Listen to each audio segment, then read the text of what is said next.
เรื่องราวของอุราชิมะทาโร่นานมาแล้วมีคนหาปลาหนุ่มคนหนึ่งชื่ออุราชิมะทาโร่อยู่ในหมู่บ้านชาวประมงเล็กๆแห่งหนึ่งเขามีฝีมือจับปลาที่ดีที่สุดและมีชื่อเสียงพอสมควรในหมู่บ้านถึงอย่างนั้นเขาก็ไม่ได้มีนิสัยชอบการรังแกสัตว์แต่อย่างใดเขาจัดสัตว์น้ำเพราะเป็นงานเท่านั้นช่วงค่ำในฤดูร้อนอุราชิมะก็กำลังกลับบ้านระหว่างทางเขาได้พบกับเด็กๆกลุ่มหนึ่งที่กำลังทรมานเต่ากันอย่างสนุกสนานอุราชิมะรู้สึกสงสารเจ้าเต่าจึงตัดสินใจห้ามเด็กๆหยุดทำร้ายเต่าเถอะเดี๋ยวมันก็ตายหรอกเด็กๆหันมามองแล้วตอบกลับไปว่าลุงเก็บแรงไว้เคี้ยวข้าวเถอะถ้าเด็กๆอย่างเราไม่กล้าทำร้ายสัตว์หรือรังแกสัตว์มัวแต่หวงพวกมันอีกหน่อยผู้คนก็คงอดตายกันหมดละมั้งพูดจบพวกเด็กๆก็กระทืบเจ้าเต่าหนักกว่าเดิมอุราชิมะตกใจในการกระทำที่โหดร้ายของพวกเด็กๆในหมู่บ้านเขาพยายามจูงใจเด็กๆอีกครั้งด้วยการควักเงินออกมาแล้วเขย่าเสียงดังกุ้งกิ้งกุ้งกิ้งให้เด็กๆดูอุราชิมะพูดยั่วในทันทีข้าอยากได้เต่าตัวนั้นข้าขอซื้อมันด้วยเงินนี่เจ้าหนูคิดดีๆนะพวกเจ้าสามารถนำเงินนี้ไปซื้อกันดั้มหรือมูลกาชาได้หรือสิ่งที่บันเทิงอื่นๆที่ต้องการได้มันน่าจะสนุกกว่าการมารังแกสัตว์น้ำที่น่าสงสารแบบนี้แน่นอนพวกเด็กๆตาลุกวาวเลิกสนใจเต่าในทันทีได้สิลุงพวกเราไม่ชอบทำร้ายสัตว์หรอกนะพวกเราแค่อยากให้คนใจดีได้โอกาสในการทำบุญก็เท่านั้นขอให้ลุงได้ขึ้นสวรรค์ละกันนะส่วนพวกข้าขอรับเงินนี่ไปละหลังจากนั้นเด็กๆก็เดินจากไปด้วยความยินดีพวกเขาคิดว่าหากใช้เงินซื้อสิ่งที่ต้องการจนเงินหมดแล้วพวกเขาจะไปหาเต่ามาทำร้ายอีกครั้งเพื่อจะได้เงินอีกและพวกเด็กๆก็ขอบคุณคุณลุงอยู่ในใจที่ให้ไอเดียแก่พวกเขาในการทำธุรกิจใหม่ในอนาคตอุราชิมะพูดคุยกับเจ้าเต่าท่านเป็นอย่างไรบ้างว่ากันว่านกกระสามีชีวิต1,000 ปีและเต่ามีอายุ10,000 ปีชีวิตอันยาวนานของท่านเกือบจบลงเพราะเด็กๆไม่กี่คนเสียแล้วเวลานี้ข้าจะพาท่านกลับไปยังทะเลระวังอย่าให้เด็กๆจับได้อีกนะหลังจากนั้นไม่นานเจ้าเต่าก็ว่ายน้ำหายไปเช้าวันต่อมาอุราชิมะได้ออกเรือไปหาปลาตามปกติวันนี้เขารู้สึกอิ่มเอิบใจในสิ่งที่เขาทำไปเมื่อวานเขารู้สึกฟินมากราวกับเป็นวีรบุรุษในนิทานเลยทีเดียวเจ้าเต่าจะเป็นยังไงบ้างนะข้าอยากมีชีวิตสักครึ่งหนึ่งของเต่าบ้างเหมือนกันส่วนใหญ่มนุษย์พออายุ80 ปีก็ตายกันหมดคนที่มีอายุยืนกว่านั้นก็มีบ้างแต่ก็ไม่มากสักเท่าไหร่ท่านอุราชิมะท่านอุราชิมะมีเสียงเรียกชื่อของเขาดังขึ้นมาจากทะเลอุราชิมะสะดุ้งขึ้นมาและมองไปรอบๆเขาไม่เจอเรือลำไหนอยู่ใกล้เขาเลยแล้วเสียงมันมาจากไหนกันนะเขาเดินสำรวจไปรอบเรือพอมาถึงท้ายเรือเขาก็พบกับเต่าตัวหนึ่งซึ่งเป็นคนละตัวกับที่เขาช่วยเอาไว้เมื่อวันก่อนอุราชิมะตกใจถามกลับไปว่าท่านเป็นผู้เรียกชื่อข้าหรือท่านพูดได้หรอกหรือเจ้าเต่าพยักหน้าใช่ข้าเองข้ามาเพื่อขอบคุณท่านสำหรับความเมตตาที่มีต่อเจ้าเต่าน้อยที่ท่านช่วยไว้เมื่อวานน่ะเจ้าเต่าขึ้นมาบนเรือแล้วเขาก็เริ่มพูดเข้าประเด็นว่าท่านอุราชิมะท่านรู้จักราชามังกรแห่งท้องทะเลหรือไม่อุราชิมะสายหน้าข้าเคยได้ยินเรื่องเล่าของคนแก่ๆในสมัยเด็กอยู่บ้างแต่ข้าก็ไม่เคยเห็นสถานที่แบบนั้นมาก่อนเจ้าเต่าพูดต่อไปว่าจริงหรือน่าเสียดายถ้าในชีวิตนี้ท่านไม่เคยได้เห็นสถานที่อัศจรรย์เช่นนี้ข้าสามารถพาท่านไปเที่ยวที่วังราชามังกรได้ท่านจะสนใจหรือไม่อุราชิมะได้ฟังจึงตอบกลับไปว่า แน่นอนมันฟังดูน่าสนใจมากๆว่าแต่ราชินีมังกรหายป่วยหรือยังล่ะท่านคงไม่ได้ต้องใช้ตับของมนุษย์ในการรักษาแทนตับของลิงใช่หรือไม่เจ้าเต่าสะดุ้งเล็กน้อยเรื่องในทะเลดังขึ้นมาถึงบนบกเช่นนี้เรื่องมันเกิดขึ้นมานานมากแล้วความจริงราชินีมังกรแค่อยากลองเมนูพิสดารก็เลยป่วยการเมืองเท่านั้นเองหลังจากเหตุการณ์ที่เจ้าแมงกระพรุนโดนลงโทษเธอก็ลุกขึ้นมาแล้วบอกว่าไม่ต้องการกินตับลิงอีกแล้วทุกคนก็อึ้งกันหมดข้ารับรองได้ว่านี่ไม่ใช่การหลอกท่านไปตายอย่างแน่นอนเมื่ออุราชิมะได้ฟังเรื่องดังกล่าวก็โล่งอกแต่ก็ยังสงสัยอีกเรื่องตัวท่านเล็กมากข้าจะขี่หลังท่านได้อย่างไรกันเจ้าเต่าตอบกลับไปว่าความลับของข้าก็คือข้ามีเวทมนต์ข้าจะสามารถขยายร่างได้ท่านลองลูบกระดองข้าดูสิสักพักตัวข้าจะใหญ่พอที่จะพาท่านขึ้นหลังได้อุราชิมะได้ลูบกระดองของเจ้าเต่าทันทีแล้วสิ่งที่น่าอัศจรรย์ก็เกิดขึ้น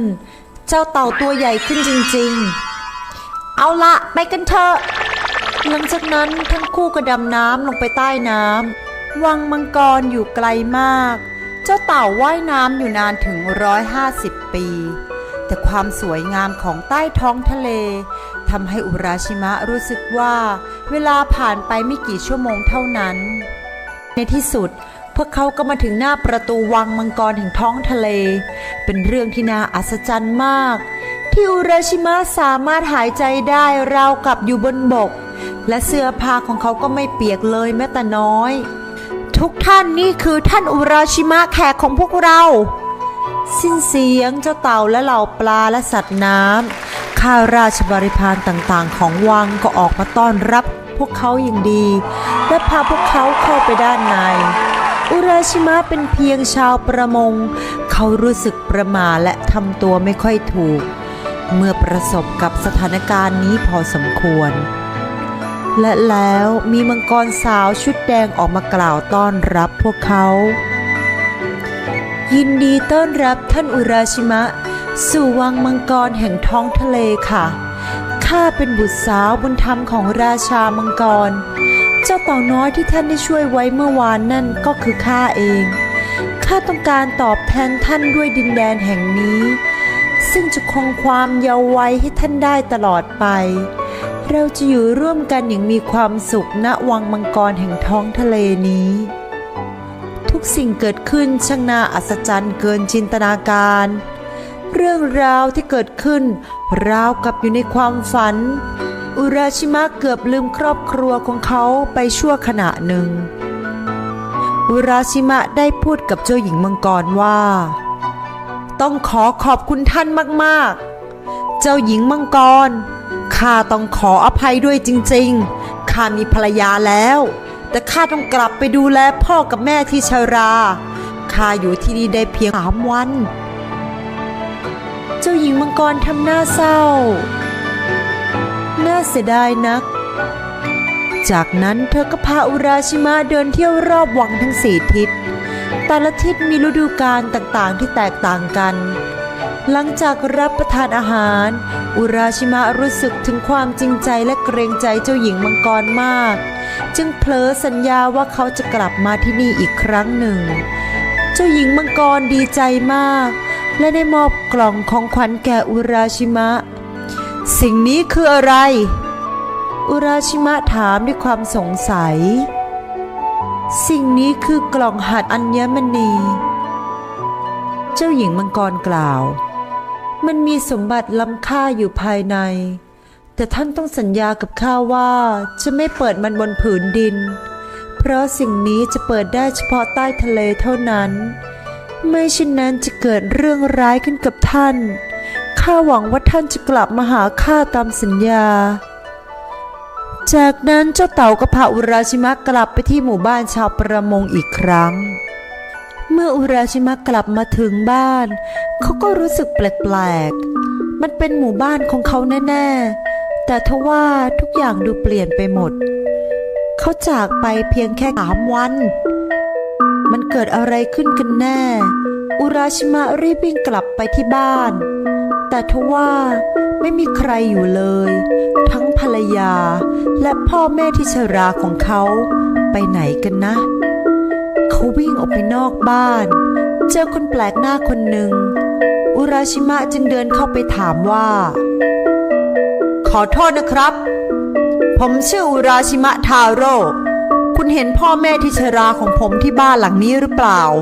ผมหาพวกท่านไม่เจอคนแปลกหน้าได้แต่ทำหน้างงแล้วตอบกลับไปว่าท่านซ้อมบทละครอยู่หรือเปล่าตระกูลอุราชิมะเป็นแค่นิทานที่เล่าต่อๆกันมาในวัดเก่าประจำหมู่บ้านที่ตั้งมาเกิน100 ปีแล้วนั่นแหละทุกคนก็จะไปทำบุญปล่อยเต่ากันที่วัดกันทุกสัปดาห์ยังไงล่ะอุราชิมะรู้สึกสับสนสุดขีดเขาเพิ่งไปวางมังกรไม่ได้แค่3 วันทำไมเวลามันผืนดินถึงเปลี่ยนไปเป็น300 ปีแล้วล่ะอุราชิมะเดินเตร่ไปทั่วหมู่บ้านและมาจบลงที่ริมทะเลเขาสิ้นหวังมากผู้คนที่เขารู้จักไม่เหลือแม้แต่คนเดียว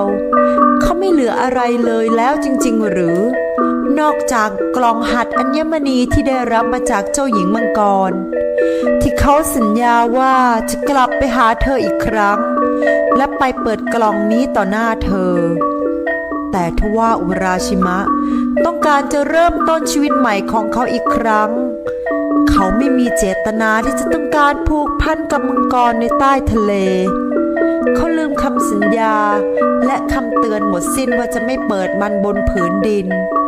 อุราชิมะตัดสินใจเปิดกล่องออกเพื่อจะนำสมบัติไปต่อยอดในการดำรงชีพทันใดนั้นเองก็มีควันพวยพุ่งออกมาจากกล่องร่างกายอุราชิมะจากที่เป็นหนุ่มอายุ24 ปีก็เริ่มเหี่ยวย่นผมเปลี่ยนเป็นสีขาวและชราลงอย่างรวดเร็วในที่สุดจากนั้นเขาก็สิ้นใจและจากโลกนี้ไปกล่องนี้ไม่ได้มีสมบัติแต่อย่างใดแต่มันเก็บช่วงเวลาบนดินของเขาที่ถูกหยุดไว้เพื่อให้ร่างกายของเขายังเยาว์วัยตลอดเวลาที่อยู่ในวังมังกรไว้นั่นเอง